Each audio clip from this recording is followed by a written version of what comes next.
اللہ الرحمن الرحیم، میں ہوں منور ستی۔ آج ہم جن 3 موضوعات پر بات کریں گے اس میں سب سے پہلے اسلام آباد میں منعقد آنے والے وکلاء کنونشن پر بات کریں گے، جس میں بہت سخت میسج دیا گیا ہے پاکستان کی اعلیٰ عدلیہ کو کہ جس طریقے سے وہ انسانی حقوق کی پامالی پر خاموش ہیں۔ دوسرا ہمارا موضوع ہے اسلام آباد ہائی کورٹ نے آج اسلام آباد انتظامیہ کے 2 طاقتور ترین افیسرز کو فرد جرم عائد کی ہے۔ اور تیسرا ہمارا موضوع ہے جو انکشاف ہوا ہے سینٹ سے کہ شہباز شریف اور آصف زرداری کی حکومت نے، یعنی پی ڈی ایم کی حکومت نے، اب اس مہنگائی کے دور میں بھی پاکستان کی میڈیا کو اور میڈیا ہاؤسز کو، ان کے مالکان کو 10 ارب روپے کے اشتہارات کی مد میں ان کو رشوت کھلائی ہے۔ تو سب سے پہلے ہم آج اسلام آباد میں ہونے والے وکلاء کنونشن پر بات کرتے ہیں۔ آج کے وکلاء کنونشن میں جو بہت سخت میسج دیا گیا ہے، وہاں جو تقاریر کی گئی ہیں اس میں بہت اگریشن تھا وکلاء کی تقریروں میں، ان میں وہ بہت صدماتی کیفیت میں تھے اس بات پر کہ پاکستان میں انسانی حقوق کی پامالی ہو رہی ہے، خواتین جیلوں میں بند پڑی ہیں، 4 ماہ ہو گئے ہیں بند پڑی ہے، اور ان کی ضمانتوں کے کیس عدلیہ میں پینڈنگ پڑے ہوئے ہیں اور ان پر فیصلے نہیں دے رہے، اور جو فیصلے وہ دے بھی رہے ہیں وہ اس میں سے جو کمزوری ہے وہ بڑی واضح ہے۔ اور اس کے جو بڑے سرخیل ہیں وکلاء تحریک کے چودھری اعتزاز احسن، جن کی احتجاج کی سکل کو پاکستان کے جو عوام ہیں، جو سیاست سے دلچسپی رکھتے ہیں، انہیں علم بھی ہے کہ وہ کس طرح کی تحریک کے ماہر ہیں، وہ خود شاعر بھی ہیں، دانشور بھی ہیں۔ انہوں نے آج کہا ہے کہ چیف جسٹس بندیال صاحب جو ہے وہ فیصلہ ہمارے حق میں دیں یا مخالف دیں، لیکن نیب ترامیم اور بالخصوص آرمی ایکٹ کے تحت بننے والی عدالتوں کے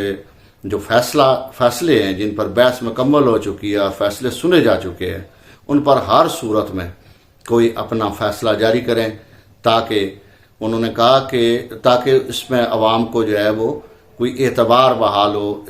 بحال ہو اس بات پر کہ پاکستان میں آئین موجود ہے، وہ مکمل طور پر لپیٹ نہیں لیا گیا۔ انہوں نے ایک جو ٹرم استعمال کی ہے وہ یہ کہتی ہے کہ وہ کہتے ہیں کہ پاکستان کی عدلیہ کو اب فیصلہ کرنا ہے کہ انہوں نے جسٹس کارنیلیس بننا ہے یا جسٹس منیر بننا ہے۔ تاریخ میں کالم دو ہی ہیں، ایک میں جسٹس کارنیلیس کا کنڈکٹ ہے، ان کے فیصلے ہیں، اور دوسری طرف جسٹس منیر کی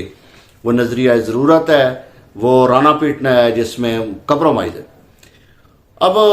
دیکھتے ہیں کہ اس وکلاء تحریک کا کیا ہے، لیکن وکلاء تحریک میں جو ہم نے آج وکلاء کا موڈ دیکھا ہے وہ احتجاجی تحریک کی بات کر رہے ہیں،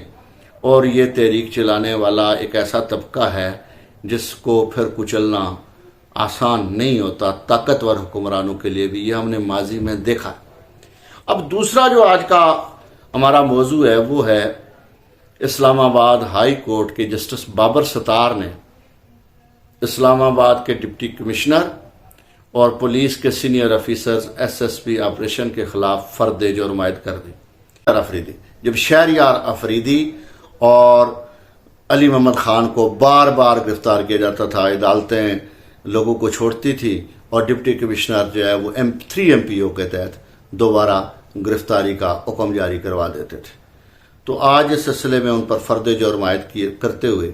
جسٹس بابر ستار نے بڑے دلچسپ ریمارکس دیے، حوصلہ افزا ریمارکس دیے۔ انہوں نے ڈپٹی کمشنر کو مخاطب کرتے ہوئے کہا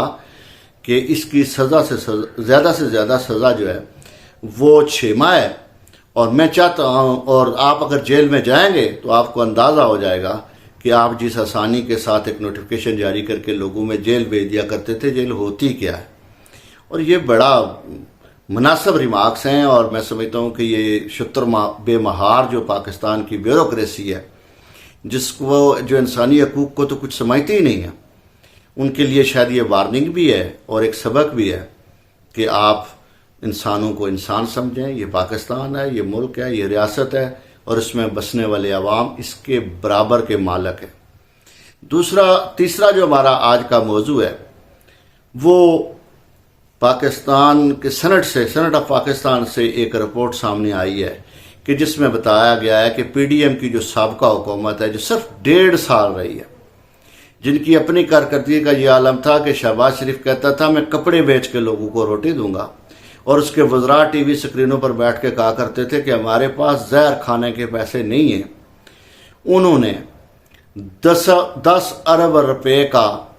صافتی دلالوں کو ونڈا ڈالا ہے، یعنی اشتہارات کی مد میں ٹی وی مالکان کو اور اینکر حضرات کو یعنی اس کا بینیفٹ دیا ہے۔ اب پاکستان کے عوام کو سمجھ آ رہی ہے کہ 2.5 فٹ کی جو صافتی پدیاں ہیں وہ ٹی وی سکرینوں پر اچھل کر عمران خان کے گریبان پر گریبان کی طرف کیوں جپٹتی تھی، اور اس کے گھر کے قصے کہانیاں بھی انہیں وہاں پڑھتے ہوئے اور ٹیلی پرامپٹر پر پڑھتے ہوئے انہیں شرم نہیں آتی تھی، اور عمران خان کے خلاف ایک باقاعدہ مہم چلائی ہوئی تھی۔ تو 10 ارب روپے ناظرین کوئی ایک معمولی رقم نہیں ہوتی۔ اس بے حیا حکومت نے 10 ارب روپے کی رشوت بانٹی، کہ اشتہارات دیے۔ اشتہارات بنیادی طور پر رشوت ہی ہوتی ہے کہ ان کو اب بہت افسوسناک پہلو اس کا یہ ہے کہ پورے کا پورا میڈیا کم از کم لگ بھگ 50-60 چینل عمران خان کے خلاف دن رات ایک کورس کی صورت میں پروپیگنڈا کرتے رہے، گاتے رہے۔ پرائم ٹائم 8 بجے سٹارٹ ہوتے تھے اور رات کے 12 بجے تک عمران خان کے خلاف زہر اگلتے تھے۔ ان کا اثر یہ تھا کہ چونکہ دل سے بات نہیں نکلتی تھی، مالکوں کا حکم تھا، منہ میں رشوت کے جو ٹھانسا ہوا وہ رقم تھی، تو یہی وجہ ہے کہ اتنا زور لگانے کے باوجود پوری کام آج عمران خان کے ساتھ جڑی ہوئی ہے، عمران خان کے پیچھے کھڑی ہوئی ہے، اور جس کے خوف کے مارے یہ الیکشن سے بھاگے ہوئے ہیں۔ صرف یہ عمران خان کا خوف ہے، عمران خان سے یہ ڈر کے مارے الیکشن سے بھاگے ہوئے ہیں، چوہوں کی طرح بل میں گھسے ہوئے ہیں۔ نواز شریف جرت نہیں کر پا رہا کہ وہ پاکستان آئے، اور نہ وہ آ سکتا ہے۔ اگر وہ پاکستان آئے گا تو پاکستان کے عوام اس کا راستہ دیکھ رہے ہیں کہ جو پاکستان کے ان قاتلوں کو، پاکستان کی معاشی تباہی کے ان ذمہ داروں کا جو حشر پاکستان کے عوام نے کرنا ہے وہ زمانہ دیکھے گا۔ پاکستان کے عوام اس کے لیے تیار بیٹھے ہیں، بالکل موڈ نظر آتا ہے۔ ہم ہر روز لوگوں سے ملتے ہیں، ان سے پوچھتے ہیں، ان کا فیڈ بیک یہی ہے کہ ہم نے اپنے معاشی تباہی کے ذمہ داروں کا تعین کر لیا ہے، اپنی سیاسی تباہی کے ذمہ داروں کا تعین کر لیا ہے، اپنے ادارہ جاتی تباہی کے ذمہ داروں کا تعین کر لیا ہے۔ ہم ان کی راہ دیکھ رہے ہیں۔ ایک دفعہ الیکشن کا اعلان تو ہو جائے، پھر دودھ کا دودھ اور پانی کا پانی ضرور ہوگا۔